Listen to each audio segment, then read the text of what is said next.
Hi guys, welcome to our daily encounter. In our Old Testament reading in the book of Joshua, we see Joshua being very intentional about making sure that each tribe receives their allotment or their inheritance. And he's going through and he's saying, this is going to be the borders of this tribe, and this is the cities that will be contained in this tribe, given the location of the tribes. But just making sure that everyone has their inheritance. And some of them don't quite have the fullness of their inheritance that will come later through David and his son Solomon. But still, there is the promise and the intention that everyone should receive their inheritance, and everyone should receive the fullness of their inheritance. And this ought to encourage us as New Testament believers, because we too have an inheritance. In Ephesians chapter 1 and verse 11, it says, "Also we have obtained an inheritance, having been predestined according to his purpose, who works all things after the counsel of his will." And so there's a sense in which we already have an inheritance, but we're also anticipating the fullness of that inheritance, or the full reality of that inheritance, as is alluded to in verse 13 of Ephesians 1, where we are given the Holy Spirit as a pledge to this inheritance in verse 14. But starting in verse 13, it says, "In him you also, after listening to the message of truth, the gospel of your salvation, having also believed, you were sealed in him with the Holy Spirit of promise, who is given as a pledge of our inheritance, with a view to the redemption of God's own possession, to the praise of his glory."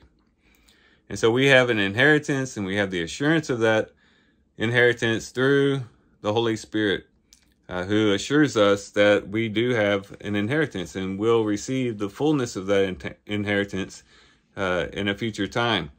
And this inheritance is tied to the resurrected bodies. That's a part of this inheritance that we have, which is also connected to the larger scope of things in connection to the new heavens and the new earth. In Revelation chapter 21, in verse 1, John says, "Then I saw a new heaven and a new earth, for the first heaven and the first earth passed away, and there's no longer any sea."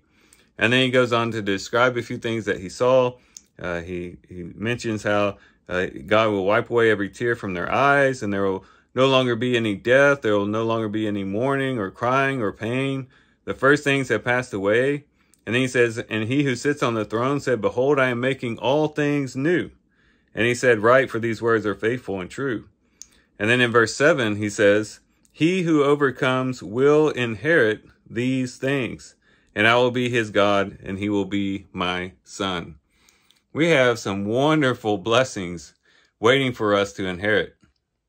We have the new heavens and the new earth, a situation in which there will be no crying or tears or sorrow or death, a time of full bliss that lasts throughout eternity. And that will be our inheritance.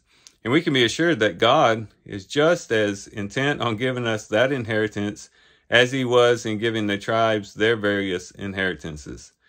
And so let's rest assured in the fact that God will keep his promise. And he's given his Holy Spirit as a pledge to that promise.